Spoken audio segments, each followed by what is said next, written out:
রাস্তা জুড়ে বড় বড় গর্ত আর খানাখন্দ, রিকশা, অটোরিকশা সহ ব্যাটারি চালিত ৩ চাকার যানবাহন অহরহ উল্টে ঘটছে দুর্ঘটনা। গর্তে চাকা পড়ে যন্ত্রাংশ বিকল হয়ে ক্ষতিগ্রস্ত হচ্ছে ছোট বড় যানবাহন। ফুটপাত দিয়ে হেঁটে চলারও কোনো অবস্থা নেই। স্ল্যাববিহীন ম্যানহোলের এক একটা গর্ত মরণফাঁদে পরিণত হয়েছে।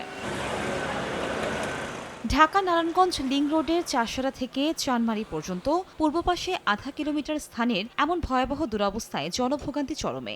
এই দিকে ভাঙা, ওই দিকে মানে কোনো জায়গার ভিত্তি ঠিক নেই রাস্তাঘাট। 5 বছর ধরে এই অবস্থা। আমগো তো গাড়ি সমস্যা, এটা ভাঙে এরা তো কোনো পদক্ষেপই না। এই রোডের সমস্যার কারণে দেখা যেতেছে অনেকক্ষণ সময় লেগে যেতেছে। কেউ এক্সাম দিতে দেরি করতেছে, 1 ঘন্টা আধা ঘন্টা এরকম লেট হয়ে যায়।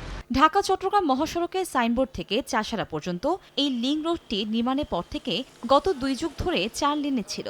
অতিরিক্ত যানবাহনের চাপে জনভোগান্তি লাঘবে সরকার 2020 সালে সড়কটি 6 লেনে উন্নীত করার উদ্যোগ নেয়। 2021 সালের 8 ফেব্রুয়ারি প্রকল্পের কাজ শুরু করে ঠিকাদারি প্রতিষ্ঠান ন্যাশনাল ডেভেলপমেন্ট ইঞ্জিনিয়ার। 2022 সালের 30 জুনের মধ্যে প্রকল্পের কাজ শেষ হওয়ার সময়সীমা থাকলেও কাজের ধীরগতির কারণে তা সম্ভব হয়নি। পরে 3 দফায় মেয়াদ বাড়ানো হলেও এখন পর্যন্ত এই আধা কিলোমিটার স্থানের সংস্কার কাজ শুরু হয়নি। নতুন লাক্স যা ত্বককে করে কোমল আর দেয় ব্রাইট গ্লো।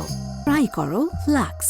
কি এক ভুতুরে কারণে যে এই কাজটা আর চলমান হচ্ছে না, অগ্রগতি হচ্ছে না, এই জিনিসটা আমরা নারায়ণগঞ্জবাসী জানি না। দেশের পাশাপাশি আমরা চাই রাস্তারও সংস্কার হোক আর খুব দ্রুত হোক। আমরা এই ভোগান্তি আর চাই না। আলো বলতে কোনো কিছুই নাই, একদম অন্ধকারচ্ছন্ন। এই অন্ধকারচ্ছন্ন হওয়ার কারণে এই লিংক রোডে একদম অপরাধীদের অভয়ারণ্য। আমরা এই ভোগান্তিটুকু থেকে আমরা মুক্তি চাই অচিরেই। প্রকল্পটির 95% কাজ শেষ হলেও ভূমি সংক্রান্ত জটিলতার কারণে আধা কিলোমিটারের কাজ করা সম্ভব হয়নি দাবি সড়ক বিভাগের। তবে আগামী জুনের মধ্যেই পুরো কাজ শেষ করার আশ্বাস নির্বাহী প্রকৌশলীর। ভূমি সংক্রান্ত কিছু জটিলতার কারণে একটু থেমে আছে। তবে প্রকল্পটি 30 জুন 2025-এ সমাপ্তির জন্য নির্ধারিত। আমরা চেষ্টা অব্যাহত রাখছি যাতে নির্ধারিত সময়ে প্রকল্পটি শেষ হয়। 8 কিলোমিটার দৈর্ঘ্যের ঢাকা নারায়ণগঞ্জ লিংক রোডটি 6 লেনে উন্নীত প্রকল্পে ব্যয় ধরা হয়েছে 489 কোটি 42 লাখ টাকা। সময় সংবাদ, নারায়ণগঞ্জ।